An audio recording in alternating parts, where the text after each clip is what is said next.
Oke, kembali di perkuliahan kita ya, sysadmin. Materi kali ini kita akan coba untuk mengeksplorasi daripada web server.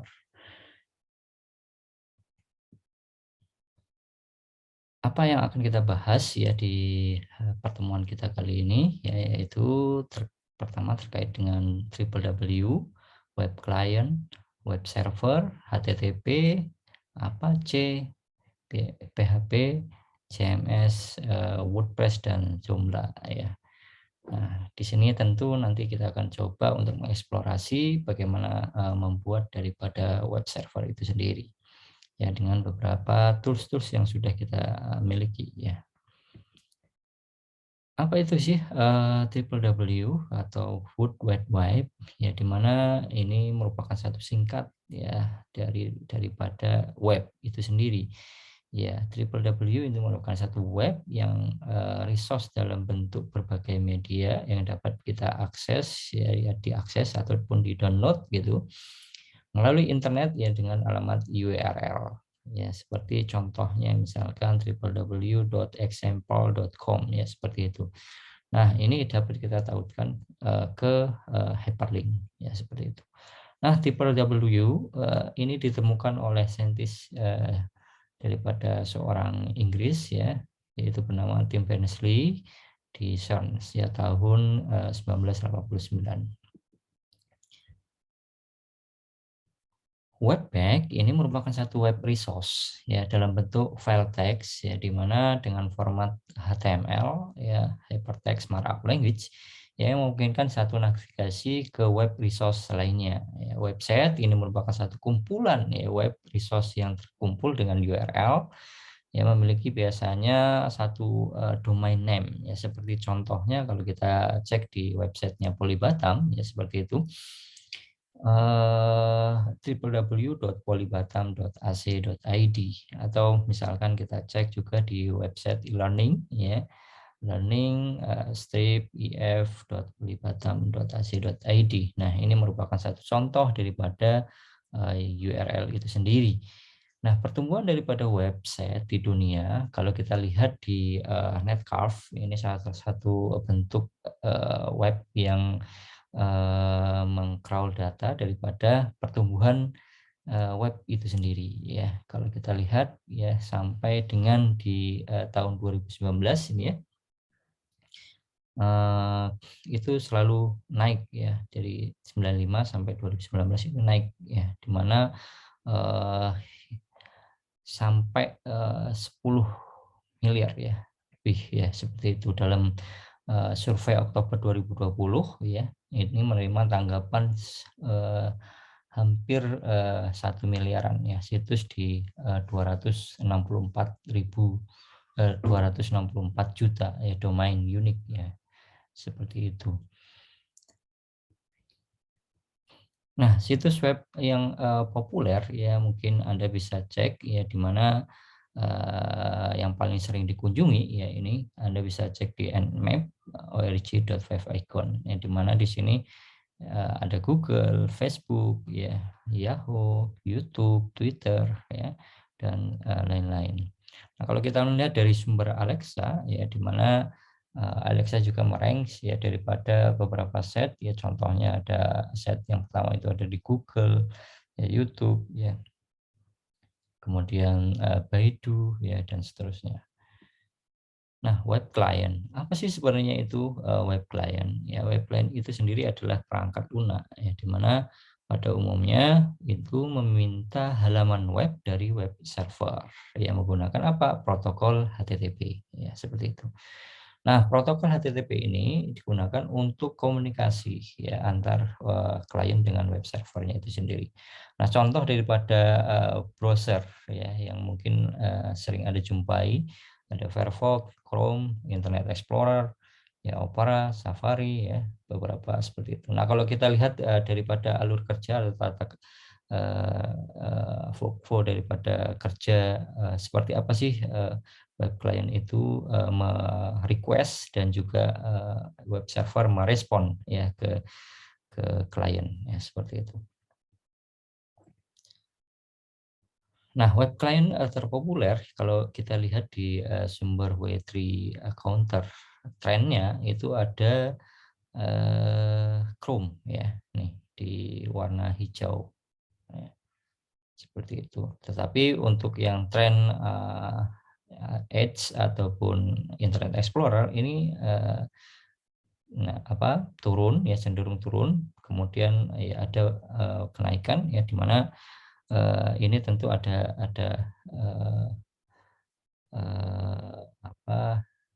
keterbaruan daripada yang sebelumnya Internet Explorer ya, lalu kemudian menjadi Edge ya, seperti itu. Nah, selain itu juga ada beberapa seperti Safari ya, ini naik turun ya. Kemudian juga Opera ya. Nah, ini kalau Opera itu turun ya, dan seterusnya.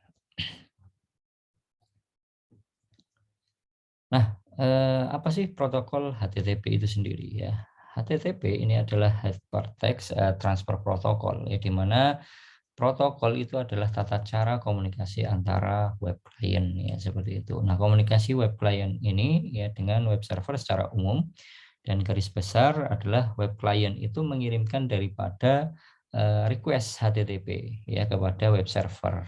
Nah, kemudian si web server atau HTTP server itu akan merespon ya, menjalankan daripada aplikasinya request, kemudian dia akan merespon ya, mengembalikannya dengan HTTP respon. Apa sih yang akan dikembalikan, yaitu berupa web page ya, HTML, JavaScript ya, ataupun ActiveX, Control, ataupun Java, bahasa Java, dan seterusnya ya. Ada beberapa request yang mungkin bisa diresponkan ya, seperti itu, dijawab. Nah, kemudian web server. Web server apa? Ya, web server ini adalah satu perangkat lunak server atau perangkat keras yang kita dedikasikan ya untuk menjalankan daripada server dalam memenuhi daripada permintaan klien ataupun layanan-layanan yang nantinya bisa diberikan kepada sisi klien dengan berjalan di World Wide Web. Nah, perangkat lunak web server ya terpopuler itu adalah Apache ya. Kalau kita lihat trennya adalah Apache. Sumber daripada w3text.com ya, itu kalau kita lihat memang cenderungnya adalah Apache. Kemudian Nginx ini yang kedua, dan seterusnya ya. Gitu. Namun tentu ini update di 28 November 2020 ya. Kalau 2022 nanti mungkin bisa dicek untuk update-nya. Nah, kita coba explore untuk Apache. Nah, apa sih Apache? Ya, Apache itu merupakan satu kalau kita lihat di website resminya itu di httpd.apache.org ya. Ini bersifat daripada open source ya. Kode sumbernya bebas ya, bisa diakses dan bisa kita modifikasi. Sedangkan kodenya itu ditulis dalam bahasa C dan XML. Rekan-rekan mungkin bisa lihat di GitHub ya, apache/http. Nah, Apache sendiri ini original author-nya adalah Robert Martin McCool. Ini bersifat cross platform ya, karena memang dia bisa berjalan di berbagai sistem operasi. Yang memiliki lisensi yaitu Apache lisensi 2.0 gratis ya, digunakan untuk kepentingan daripada non komersial ya, ataupun bisa jadi juga komersial. Nah, Apache ini merupakan satu aplikasi web server yang paling banyak digunakan yang tadi ya, sehingga saat ini memiliki dukungan terhadap berbagai perangkat lunak dan teknologi lainnya ya, dalam mendukung daripada fungsi web server itu sendiri. Nah, dukungan itu sendiri apa ya, berbagai database seperti MySQL, kemudian PostgreSQL, dan kemudian juga Oracle. Nah, dukungan juga selain itu juga dukungan terhadap server side web programming ya, contohnya adalah PHP ya, mungkin biasanya erat ya, PHP MySQL ya, seperti itu.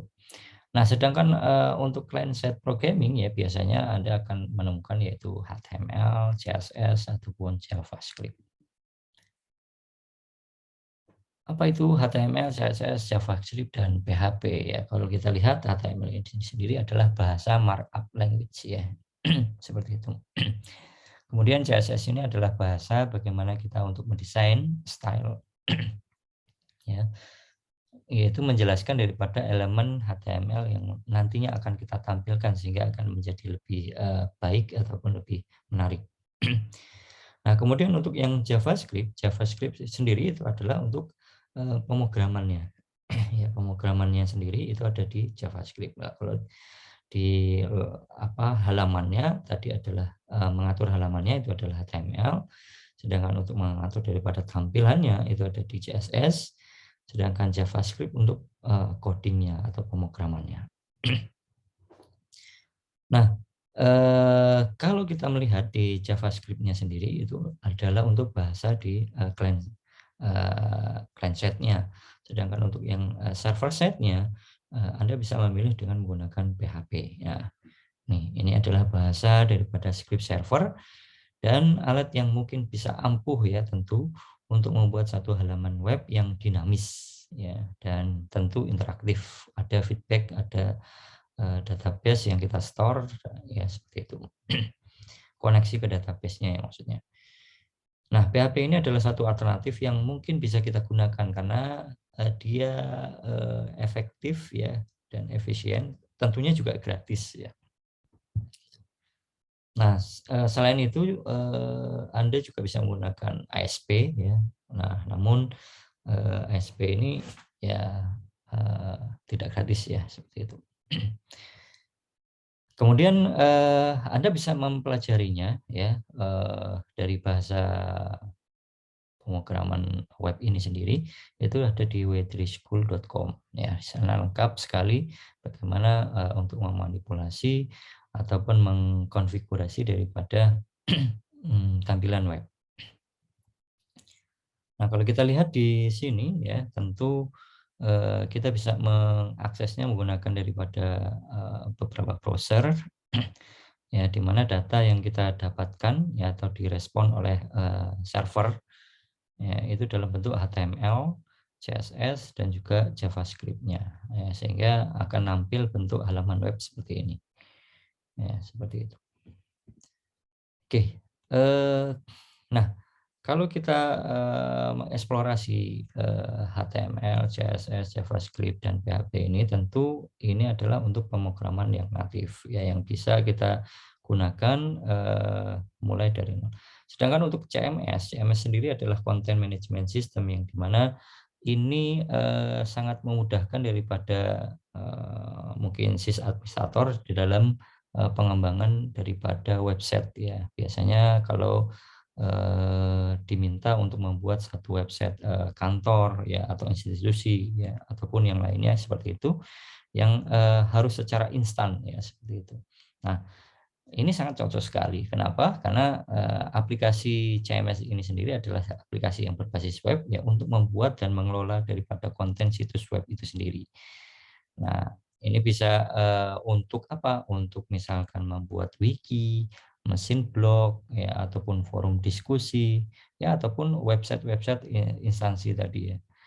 Nah, kalau kita lihat ya WordPress ini memiliki satu keunggulan ya dibandingkan dengan CMS yang lainnya. Ya, karena hampir 60% ya 5% pasar-pasarnya itu banyak sekali ya di situ. Kalau kita lihat di sini platformnya itu yang paling banyak digunakan adalah WordPress ya 60,4 atau ya. Nah, ini kalau rekan-rekan bandingkan dengan yang lain misalkan contoh ada Joomla, Drupal, Blogger, ya Magento, PrestaShop dan seterusnya. Nah, ini salah satu contoh-contoh daripada platform CMS itu sendiri. Nah, mengapa sih menggunakan CMS? Nah, tentu rekan-rekan akan bertanya, kenapa? Nah, sudah pasti bagi seorang sysadmin ini akan meningkatkan daripada layanan tanpa perlu skill programming yang tadi ya, HTML, CSS, dan JavaScript ataupun PHP atau ASP. Nah, ini cukup dengan melakukan instalasi ya, sehingga Anda akan meminimalkan daripada biaya, waktu dan juga tenaga. ya seperti itu. Nah, cukup dengan create, install, dan konfigurasi, lalu kemudian Anda bisa publish, promote, monitor, archive, dan seterusnya. Nah, ini silahkan beberapa website Polybatam Asia ID nanti Anda bisa cek, ya itu kebanyakan adalah menggunakan daripada WordPress. Nah, kapan kita menggunakan CMS dan kapan kita tidak menggunakan CMS, ini tentu ada beberapa case-case khusus yang mungkin bisa kita lihat ya, terkait juga dengan keamanan dari seperti itu. Nah, WordPress ini satu aplikasi ya yang terbuka, open source ya dia ya. Gitu. Jadi Anda bisa menggunakannya. Nah, ini dibangun dengan bahasa PHP ya, dengan bahasa database-nya adalah MySQL. Nah, WordPress sendiri ya itu biasanya digunakan untuk membuat berbagai situs ya. Cukup dengan menyesuaikan daripada tema atau template-nya ya, seperti itu. Nah, ini juga didukung oleh beberapa forum ya, Anda bisa akses di forumnya ya di id wordpress.org kalau di Indonesia. Di sana ada komunitas untuk mengeksplorasi daripada WordPress itu sendiri. Kemudian ada lagi yaitu Joomla. Nah, Joomla ini adalah juga termasuk daripada CMS ya, dia terbuka open source yang menggunakan bahasa PHP dengan basis datanya MySQL. Nah, gitu. Nah, Joomla ini pertama kali dirilis di versi 1.0 yang dimana fitur Joomla itu bisa digunakan untuk performansi juga RSS, blog, polling ya gitu. Nah, ini menggunakan lisensi daripada GPL ya. Nah, ada beberapa sekitar 1.700 plugin. Nah, sebenarnya di WordPress juga ada banyak plugin ya. Anda juga bisa cek di WordPress ORG, di mana di situ ada beberapa plugin yang bisa Anda tambahkan. Nah, kalau di Joomla itu Anda lari ke extension ya, extension.joomla.org. Nah, gitu. Ini adalah tampilannya untuk dashboard. Nah, seperti ini. Oke. Nah, untuk praktikum ya Anda bisa siapkan ya, di mana di sini nanti Anda install dulu Apache ya, kemudian Anda bisa start demonnya. Untuk menginstal Anda gunakan apt install Apache 2 ya untuk di Debian ataupun Ubuntu. Kemudian Anda bisa start daemonnya dengan menggunakan /etc init.d apache 2 start, atau bisa menggunakan service ya, itu service apache 2 restart atau start. Nah, kemudian buka browsernya ya pada alamat yang sudah kita konfigurasi di IP server ya, misalkan contoh yang sudah kita gunakan di IP 56100 yaitu perusahaan.com yang sudah Anda bangun ya gitu. Nah, kemudian Anda bisa ubah ya tampilan webpack-nya ya seperti ini ya. Nah, oke, di nano/var www ya, index.html. Ini Anda buka, Anda konfigurasi untuk bahasa HTML-nya ya seperti itu. Nah, kemudian untuk mengkonfigurasi daripada Apache ini ya, dokumen root-nya pada file yaitu /etc apache 2 set ya, kemudian rubah ya seperti contoh berikut ini ya. Ini konfigurasi lama, Anda bisa konfigurasi ke dokumen root yang barunya ya, gitu. Nah, tinggal nanti setelah Anda ganti ya dari set available default ini ya ke dokumen root yang akan kita inginkan, baru kemudian kita bisa restart daemonnya dengan menggunakan service apache 2 restart atau /etc ini.d restart ya. Nah, kemudian buka browsernya daripada perusahaan.com, maka nanti akan Anda lihat daripada hasilnya di mana dia akan mengalihkan kepada sini ya, buah naga. Nah, kemudian ada lagi yang namanya yaitu virtual Apache, ya, virtual host Apache, di mana pada Apache itu kita bisa memungkinkan membuat banyak website ya pada satu server. Nah, Anda bisa menggunakan dengan ilustrasinya seperti ini maksudnya ya. Jadi Anda bisa ada beberapa DNS ya yang Anda buat, misalkan example1.com, example2 dan seterusnya. Nah, ini Anda bisa larikan untuk di web servernya daripada dokumen root-nya ya, konfigurasinya Anda bisa sesuaikan di mana. Ya, misalkan di example.com 1 ini adalah di /var www /html example1 ya. Sedangkan untuk yang lainnya oke. Nah, Anda bisa buat direktorinya ya. Nanti untuk domain1.com itu apa gitu ya. Terus kemudian dan seterusnya ya, itu Anda bisa sesuaikan. Nah, selain itu Anda bisa memberikan satu permission ya. Permission ini kepada Apache untuk folder supaya tidak ya ini untuk keamanan ya tentunya ya, seperti itu. Nah, Anda bisa menggunakan count ya -r seperti ini ya, www/strip data ya example.com, berarti untuk file daripada example.com. Nah, secara default ya pada Ubuntu ya ataupun Debian ya, file konfigurasi daripada Apache Virtual Host ini disimpan di direktori /etc apache2 set available dan dapat diaktifkan juga dengan membuat simbolik link ke direktori apache2 set enable. Ya, itu bisa juga dilakukan. Lalu Anda bisa buka editornya ya dengan menggunakan perintah nano. Ya, kalau Anda buka ya set available example.com.conf ya seperti ini untuk konfigurasi daripada virtual host. Ya, ini. Nah, server name itu merupakan satu domain khusus ya. Ya, dengan konfigurasi nantinya adalah apa sih virtual host yang nanti akan kita gunakan tadi ya seperti itu. Ini di sini di server name-nya example.com. Kemudian server alias ini jika kita menginginkan domain Anda itu menjadi example.com ya, maka Anda bisa gunakan server aliasnya. Kemudian dokumen root ya, di mana di sini dokumen root-nya itu adalah directory ya, di mana tempat Apache yang akan melayani daripada file domain itu sendiri, dan juga tempat di mana Anda menyimpan website itu sendiri ya gitu. Kemudian option itu sendiri adalah direktif, ini mengontrol daripada fitur server yang mana tersedia di direktur tertentu ya. Di mana di sini. Nah, ini. Kemudian indeks ini mencegah daripada daftar direktori ya. Follow symlink ini opsi untuk memberi tahu server web Anda untuk mengikuti daripada simbolik link. Allow override ini menentukan daripada direktif mana yang nanti akan kita deklarasikan ke HTTP aksesnya ya, yang dapat menimpa direktif ke konfigurasi. Kemudian error log ini untuk menentukan daripada lokasi untuk file lognya. Nah, untuk mengaktifkan daripada virtual host ya, Anda bisa menggunakan simbolik ya, tautan simbolik dari file host virtual ke direktori daripada set enable ya.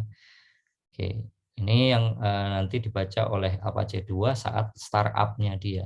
Ya, cara mudahnya untuk mengaktifkan virtual host adalah dengan menggunakan ini ya, 2 inside ya, seperti ini. Nah, opsi lain ya, membuat simbolik link itu juga bisa menggunakan seperti ini ya, ln -s ya, seperti ini. Nah, setelah selesai Anda melakukan itu ya, maka Anda lakukan uji konfigurasinya, yaitu dengan menggunakan Apache CTL config test. Nah, jika tidak ada kesalahan, mestinya sintaknya oke. Nah, Anda bisa menggunakan restart layanan Apache-nya, sistem CTL restart ya, Apache 2 gitu. Anda bisa coba untuk mengeksplorasi selebihnya, Anda baca di Apache httpd ya .apache.org dokumen. Oke, sampai di sini ya, mungkin ada pertanyaan ataupun ada feedback, silahkan nanti ditanyakan di forum. Nah, untuk tugas kita kali ini adalah bagaimana Anda coba untuk menginstalasi ya, instalasi daripada CMS. Nah, ini instalasinya sangat mudah sekali ya. Kalau Anda sudah terbiasa tadi yang udah install Apache 2, maka Anda tinggal menginstalasi daripada CMS ini sendiri. Ya, CMS yang akan kita gunakan yaitu WordPress ya. Anda install itu paling tidak sekitar 10 ataupun 15 menit cukup ya. Sangat mudah. Nah, nanti Anda konfigurasikan ke virtual host-nya untuk set lain ya. Nah, yang tadi set pertama adalah Anda gunakan WordPress, set yang kedua Anda gunakan Joomla. Oke, Anda bisa gunakan bantuan dengan beberapa tutorial yang ada di link. Baik, mungkin itu saja yang bisa saya sampaikan untuk pertemuan kita kali ini ya. Sampai jumpa. Terima kasih.